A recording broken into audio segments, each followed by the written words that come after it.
Hello, I'm Margaret Ann Carter and I have the privilege of talking with you today about our preschool character and education program that we have been developing with yourselves.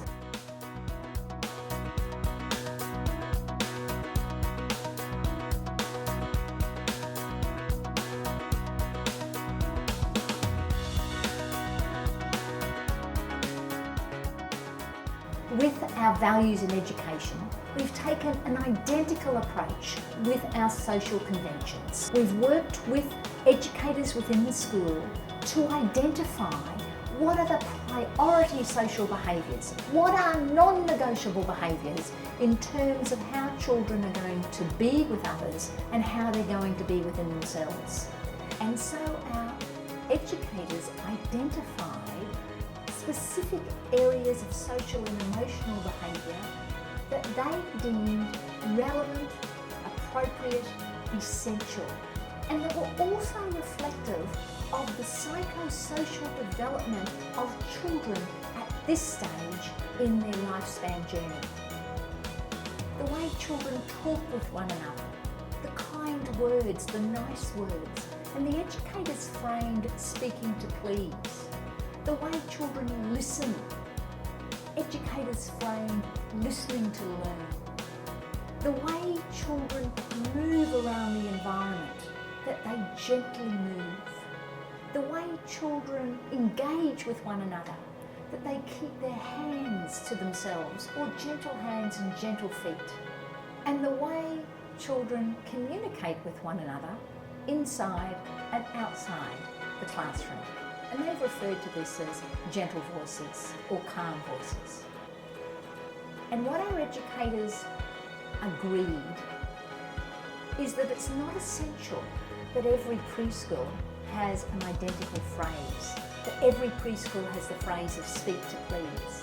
But what is essential is that every preschool is intentionally teaching children the behaviours that are expected if they are being courteous, if they are speaking kindly, if they are engaging in nice words. What's really important is that the educators are not just going to tell children to be kind. The educators are going to intentionally teach children, what does kindness mean? What are acts of kindness? When we read stories, when they're engaged in different curriculum lessons, children are constantly being asked to be reflective on their own behaviour and to celebrate as they grow and develop their understanding of the social conventions which are parallel to the values. Of course, what's really critical in this process is that educators are modelling this, that there is integrity in terms of the social conventions, so that the educators are consistent, they're persistent, and they are consistent. And so we don't just hear the social conventions when children make mistakes. We actually hear educators observing children, documenting children's learning, celebrating with children. We hear children celebrating. Who did they see today who was showing appreciation? Who did they see today in the program who was moving around gently? Who did they see today who was being respectful? Who did they hear today who was using kind words? So you see, the social conventions and the values are entwined, and that's what we refer to when we talk about our character in education focus within our early years curriculum.